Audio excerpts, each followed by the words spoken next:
So this short film was made with my first camera ever, Canon 550D. I got it as a present from my father for being diligent in my engineering studies, and back then it was one of the very few affordable cinema cameras, along with its older brother Canon 7D. These two arguably ushered in a new age when it comes to cinema and affordability, and brought it closer to us common folk, or should I say peasants. 18 megapixels Full HD APS-C sensor, interchangeable lenses. I was bedazzled by the camera. After a while though, I've started to notice that the footage I was getting was kinda mushy, muddy, and lacked clarity in general. So I decided to compare this camera with the smartphone I had back then.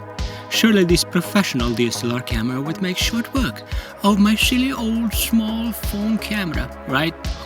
Well, let's just say that this test made me doubt the 1080p label Canon was peddling back at the time.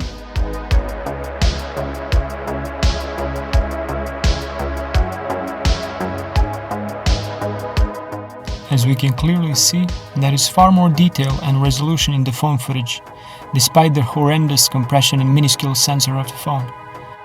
Even when compared to albeit a bit more modern Olympus CP-L9, the trend remains the same, 1080p on both cameras.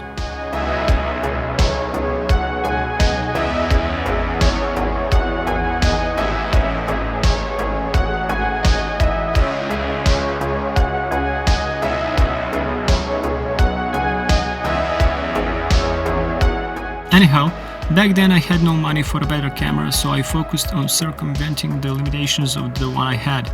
First, due to lack of any log picture profile, I downloaded Technicolor CineStyle Color Profile. It is flat and seemingly it provides a slightly better dynamic range, but this is a hotly debated topic.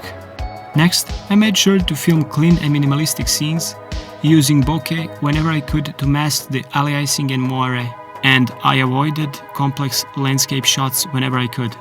Kept the focus on lighting, colors in my frame, made use of goofy point of views of course, and paid attention to the content and the story I was trying to convey. Other times I simply leaned into the mushy footage camera was producing by adding some film grain, chromatic aberration and slapping on a quirky image format.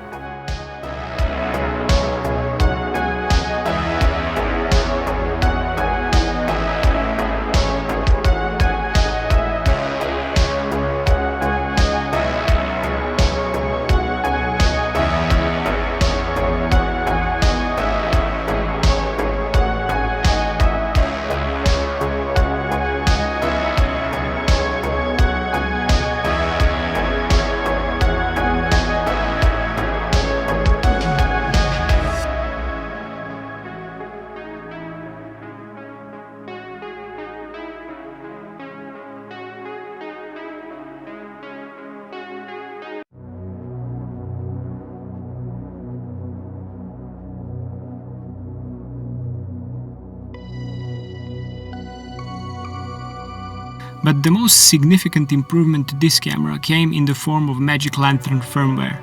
It's a hack of sorts, but don't worry, it's idiot-friendly and I managed to use it without any problems, so you'll be fine as well. First, you need to update your camera firmware to the required version. Then, download Magic Lantern from their official website, format the SD card in camera, unzip the contents into the root folder of the card, and update the firmware from the in-camera menus.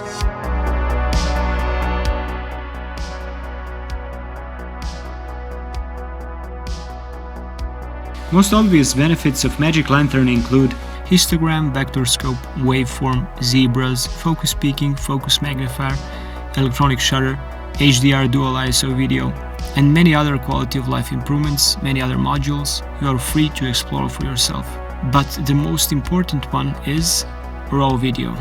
Yes, you can record 14-bit RAW on your old and banged up 550D and few other Canon cameras as well. But don't start celebrating just yet. Sustainable recording can only be done at lower resolutions due to the limitations of the SD card interface on the camera itself. No matter which card you use, max sustainable write speed is 21 megabytes per second, which means you can get only 3 to 4 seconds before you start dropping frames at highest resolution available, which is 728 by 1152. You can get around this by lowering the resolution, changing the aspect ratio, and even lowering your frame rate. or you could just buy Canon EOS M or Canon 5D Mark III, which achieve continuous RAW recording in Full HD and can go even higher. When it comes to recording time for this particular camera, I can get continuous RAW recording in 960 by 540. RAW recordings come neatly packed into .mlv files, which you can edit and export using MLV app. It's also free and quite easy to use. Here you can easily pick your preset and emulate REC log curve, S-Log3, or even create your own custom export settings. Export file format is ProRes.